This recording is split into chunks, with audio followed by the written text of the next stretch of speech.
Yo, what's going on? We are back. What is going on? Our Sixers draft coverage continues with Nikola Jovic, a 19-year-old stretch big, I think out of Serbia, 6'10", 7-foot wingspan man. Really intriguing offensive prospect. Most likely will be there for the Philadelphia 76ers at pick 23, assuming they keep the pick. We don't know that at this time. Joining me, as always, my man Tiago at Tiago PHL. What's going on, Tiago? What's going on, Chris? If you can't beat Nikola Jovic in the MVP race, you bring in his third cousin or something. No, I'm just joking. I don't think they're related. I don't know. I didn't know it. But when I first saw the name, I'm like, this can't be real. It's Nikola. Yeah, so today we're breaking down his pros, we're breaking down his cons, and grading the fit out of 10 with the Philadelphia 76ers. Lead us off, Tiago. What do you like about Nikola Jovic's game? I mean, first of all, everything looks wonderful when you watch these games in Europe, right? I mean, the guy's blowing by, the guy doing my taxes. This guy's amazing. The guy is tremendously polished, man. Like, that's just the way. Offensively, we talk about what the NBA game is offensively, is the ability to make shots on the ball when it comes to playoff. We see that a lot with Steph these days, with Jason Tatum. This guy does it at a very high level in the league that he's playing in. But he's also able to toggle between on-ball shot making and off-ball shot making. He's got a great touch. I mean, you see it on the video, soft. He's got range. And he also averaged 1.33 points per catch and shoot possession in a very high volume. Nice. So it's that polish that we talk about, not only being able to do things on the ball, but be able to move off the ball and be comfortable shooting off the ball. This guy does both at a very high level in the league that he's playing in. And, I mean, we talk about, like, the fit with the Sixers, right? I mean, we'll talk about that later on. But, like, this is what you're looking for with the roster. You want guys who can play both on and off the ball, but primarily be comfortable when the ball swings their way, that he can hit their shot. And this guy has polished game, man. I mean, as most of these European guys do have, just come out with very polished footwork, very polished field passing. So, yeah, there's offensively an interesting package with him, but there are concerns around, the athleticism and everything else that comes with playing in Europe.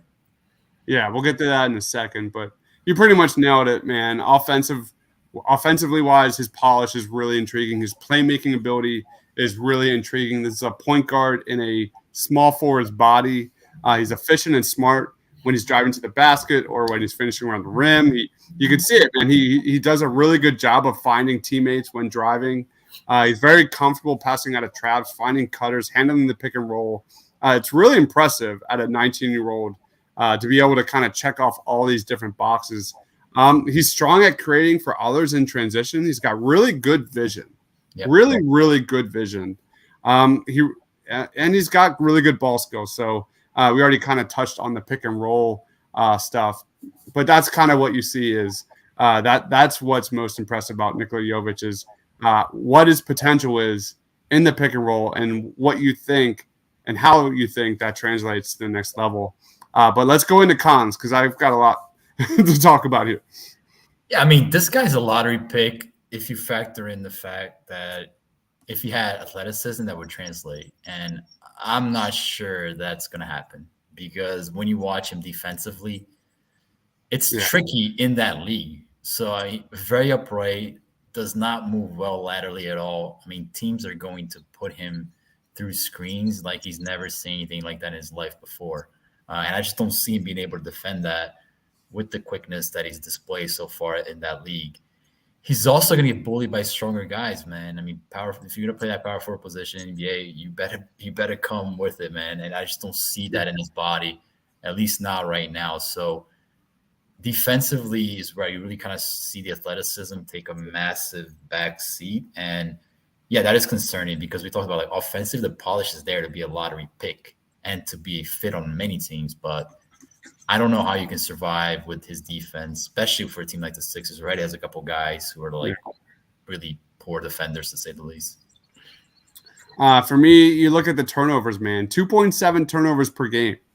But that also makes you think like clearly Nikola Jovic is not going to be, on the ball as much in the NBA. So his usage rate will absolutely go down. NBA teams are not going to ask Jovic to create for others like he did for mega baskets. So, and then the defense, you kind of nailed it, man. The defense is kind of where I'm a little concerned about. That is definitely the biggest factor when you're kind of like trying to determine his floor and ceiling in the NBA. There's a guy who struggles to defend both forward spots, even at the European level. He clearly needs to gain more muscle. I mean, look at him. He's in order to play effectively at the 4 and be a small ball 5. Like he needs to get bigger. He needs to get stronger. He needs to play more physical. I think he's a long way from defending NBA wings on the perimeter at the pro level. So that lateral quickness, that lack of elite athleticism, and he's not a rim protector. So, what is he? That is kind of where I'm going. Oh, we have got Mr. Rudy Poo. That is hilarious, Mr. Rudy Poo. I got Furkan vibes. He's not Furkan. He's not, but I mean, he's way more skilled than Furkan, man. He's way more skilled, but he's definitely a liability in some respects, right, Tiago? For sure. I mean, the guy you think about is a guy like Davis Bertans, right? Comes in, shoots the lights out of the ball, and then you have to get him off the court because teams start hunting him like crazy. I think Dallas figured out a way to kind of keep him on the court on some occasions, but you see that's where the limitation lies, right? I mean, unless he unlocks some more athleticism or some more defensive impact, he's going to have a hard time playing high leverage minutes in the NBA. So that right now, to me, is his ceiling. He's got to figure out a way to expand that some way, somehow. But again, playing with a guy like Joel Embiid, that could change things because Joel Embiid's a great rim protector. So, Yeah. All right, let's go into fit with the Sixers and grade it out of 10. Lead us off, Tiago. You go first. Yeah, I mean, I'd give it like a 7.3 because I'm just too concerned about the defense. I'm just way too concerned about the defense. I just don't think it's going to translate. And for as much as appeal his offensive game has, I don't think this guy will ever be a, 15, 20, like 20, 25 minute per game player in the NBA. I just don't see it. So we'll see. But, if anything, just the polish offensively is worth taking a look at if, the guys on your board are gone and you still want to make that pick at 23. So I think that alone has enough appeal for him to warrant a pick at 23. But I have guys much higher graded than him. Yeah, I'm going to go slightly lower. I'm going to go a 7. I'm going to go a 7 out of 10. Would I be upset at the pick at 23? Probably. Not going to lie. Definitely not where I would go if I was Daryl Morey.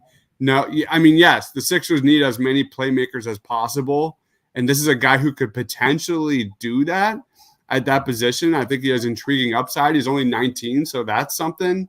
He's very clearly going to be strictly a contributor off the bench early in his NBA career. And, to his credit, he's gotten better every single year, over the last several years. Mr. Rudy Poo says, man, if we draft this guy, the optics of getting a guy with a similar name to Jokic, Nuggets groupies will have a field day. That's 100% true. Well, that is zero question. If they get this guy, I'm going to live on Twitter for all the misspellings we're going to see on Twitter. Like Jokic. I don't know. It's Jovic. It's going to be like the new trending topic on Twitter. Who is the No, I'm thinking of, remember Nikola Skiditsvili? Remember that guy? And you remember that guy? Oh, he was Chris, and I don't remember that name. No, dude, he was a top 5 pick. It was a top 5 pick. He was a top 5 pick. Back in the early 2000s, but that's obviously the first names are completely different. But for some, I don't know why, but difficult names came to mind. But anyway, for me, it's a 7 out of 10. I can't go higher than that.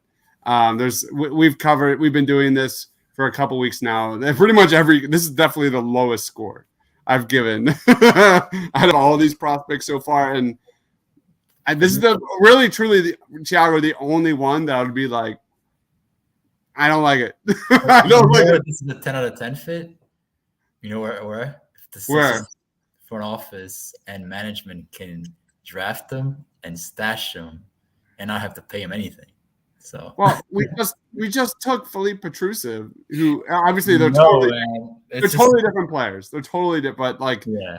like Petrusev's a roller. You know, he can thrive in a pick and roll. He can shoot a little bit. He didn't shoot a lot this past year, but obviously, you know, Jovic has way better ball handling. But for me, like, no, you do not.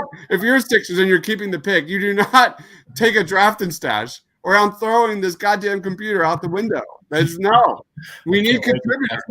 I can't wait to All right. Any final thoughts on Nikola Jovic before we wrap it up? Not many. There's guys way ahead of him than I have on my list. I hope that those guys start available before the Sixers pick, because to your point, there's gonna be some eyebrows being raised if they draft this guy. Yeah, that can't happen. But I mean, Tu's all right. You know, he's definitely skilled. He's a potential stretch big. You know, that modern skill set will always have a place in the NBA as of right now. So that is pretty much it for Nikola Jovic. Follow my man Tiago on Twitter at TiagoPHL. I am Dives, Mr. Crockpot. Check out all of our NBA draft content. We're getting close to 15 players scouted, highlight reels, scouting reports, you name it. It's all there on the channel.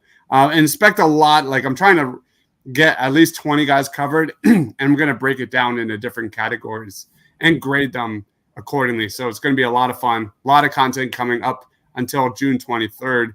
That pretty much wraps it up for Tiago, for myself, for Nikola Jovic. Stay awesome, everyone.